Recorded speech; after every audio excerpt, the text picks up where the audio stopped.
You feel different in rooms you used to dominate. Not defeated, not broken, just different. You still know what you know. You still carry what you've built. But something about the way you move through professional spaces, the way you measure your words, the way you assess a situation before speaking, it's changed. And the uncomfortable part isn't the change itself. It's that nobody told you this was coming. Most conversations about confidence treat it like fuel. You either have it or you don't. You generate it or you lose it. You're either on or you're fading. That model works fine at 27. At 40-something, it starts to feel incomplete. Because what you're experiencing isn't a fuel shortage. It's something more specific than that, and more interesting. Here's what the shift actually looks like for most people in this phase. You hesitate more. Not out of fear, but out of awareness. You've seen decisions go sideways. You've watched confident people be confidently wrong. You understand now that certainty is often just a feeling, not a signal. So you pause. You measure your words more carefully. You read the room before you speak into it. And somewhere in that process, that earned, intelligent process, you started to read yourself as less confident. That's a misdiagnosis.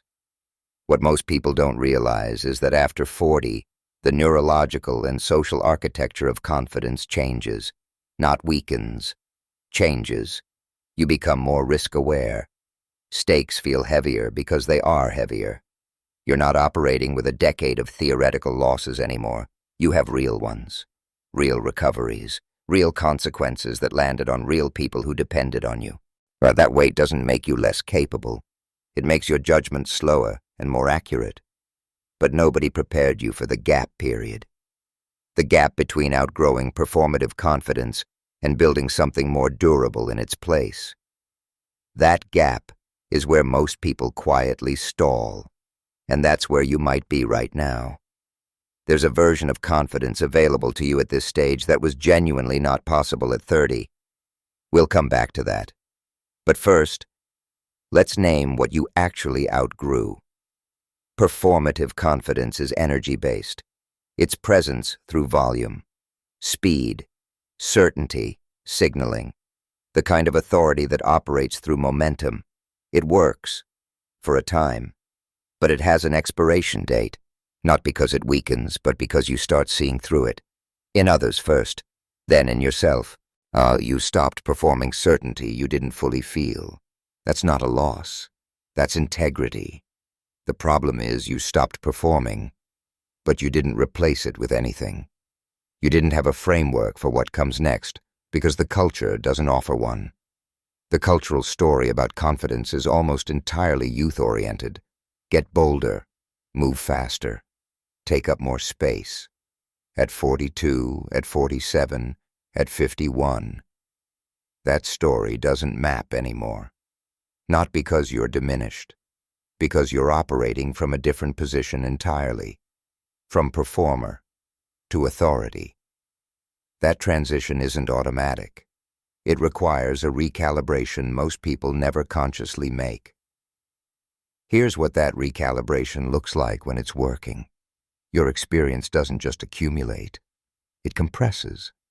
When a 29-year-old encounters a complex interpersonal dynamic at work, once they process it in real time, trial, error, observation, you've already run those simulations, repeatedly, under pressure. So your pattern recognition operates at a different speed. Not louder, but deeper. You read situations with a kind of resolution that cannot be taught quickly. That's not nostalgia. That's leverage. Less noise, more discernment, less urgency, more precision, less performance, more signal. The question isn't whether you still have it. The question is whether you've learned to transmit it differently. But here's where it gets more honest. Because this isn't just a mindset reframe. There are real constraints. You have a mortgage, or you're managing toward one. You have people who depend on your stability, professionally, financially, personally.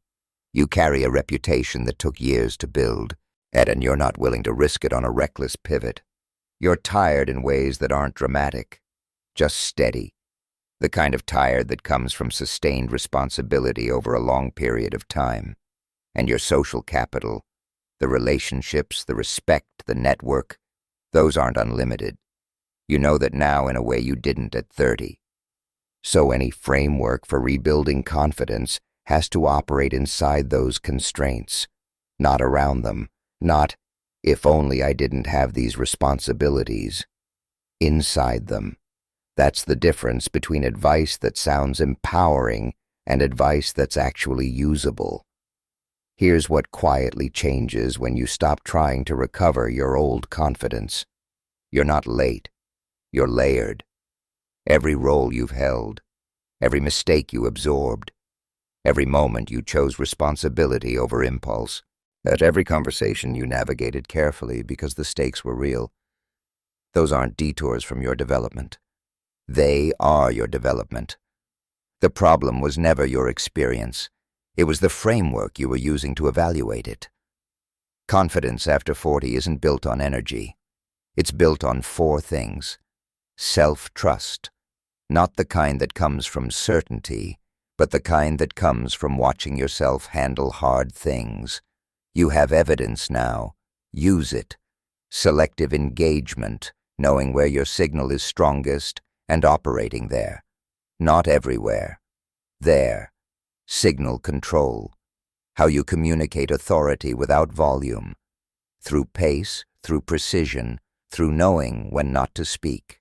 And reputation leverage, the compound interest on every interaction you've managed with integrity. That's not a small thing. Most people in their 30s are still building it. You're not rebuilding from scratch.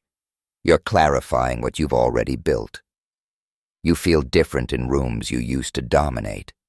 That's true. But different was never the problem. The problem was interpreting different as less. When what actually happened is that you moved past a version of authority that was always temporary. The version built on speed and certainty and performance. You outgrew it before you had a name for what comes next. What comes next doesn't need to be louder. It doesn't need to look like a comeback. It doesn't need to signal anything to anyone who isn't paying the right kind of attention. Calibrated presence is quieter than what you had before, and it carries more weight. Authority isn't loud, it's layered.